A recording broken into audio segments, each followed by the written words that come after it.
So as last week's review or opinion piece on the first episode of the Grand Tour sparked such discussion in the comments, I thought I'd follow it up with a second one on episode 2 because it's a very different episode to what episode 1 was.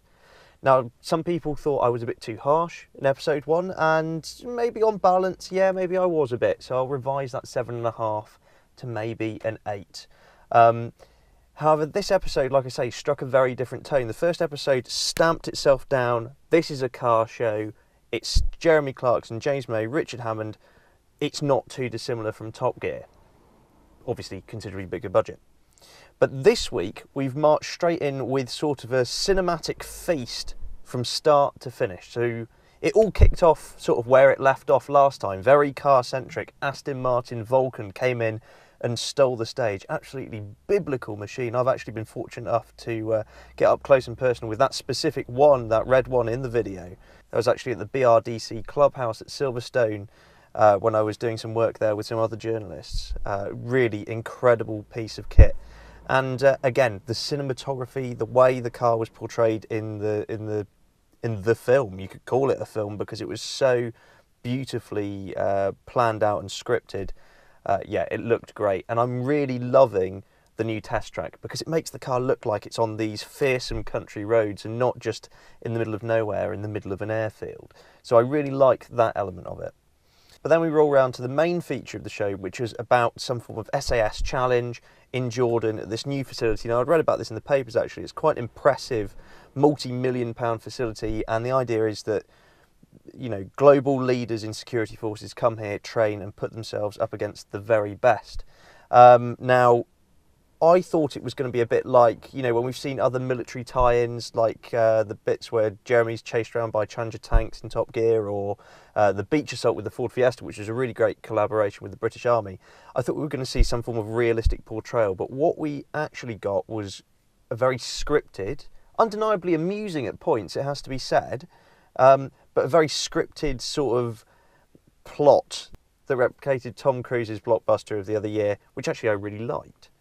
It was good, but some of the jokes were a bit obvious, a bit repetitive, and do you know, I'm one of those people who really liked Top Gear, or that trio together, whenever it was funny by accident. You know, whenever you had the cheap Porsche challenge and the like, and those sort of things where just crazy things, funny things happened by accident, and that chemistry that we always talk about between the three of them was there just in the background. It wasn't something that was being terribly forced, or wasn't something that had been really planned out. Now, I know there'll be plenty of you guys out there who go, do you know what, I really liked all of that SAS bit, I thought it was funny, I thought it was, you know, don't expect this to be a real life portrayal, so to speak. And I'm not, I just think it was too exaggerated, and I think you could have done something maybe a bit better with the resources there in doing some form of more realistic take on an SAS assault course, effectively. But nonetheless, visually beautiful. I mean, of course, there were explosions. It's Top Gear in a different package. But the way it was done, the slow motion elements, the colour choices for filters and things like that, I mean, it belongs on the big screen, this. It is the most beautiful car programme ever made, absolutely. And for that, I have to say, hats off. Now, one thing that I think we all agreed that was a bit of a bugbear last episode was the celebrities continuously dying. That sort of dragged a little bit. This episode, I think we only had one celebrity death, but again, I don't think we're going to actually have a celebrity element to the Grand Tour. I think it's just going to become a running joke that everybody dies or goes to the Grand Tour to die. That could become quite funny, but it's maybe a little bit of a waste of time in the hour slot that the show has. What else? Oh yes, of course, the American returned. Now, last time I sort of critiqued that for being, you know, obviously we can't have the Stig because it belongs to the BBC, but I think actually the American's starting to grow on me slightly. Okay, it's still very stereotypical, and I would still rather somebody like Tiff Needell in the seat giving some form of constructive commentary whilst the car's going around the track. But I think some of the lines were a bit better thought out. It was quite witty.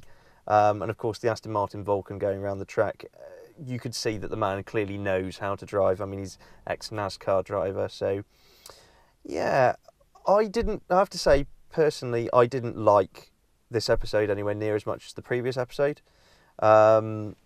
Episode 3, I'm hoping, is going to really build upon the strengths of show 1, make it a bit more car focused again.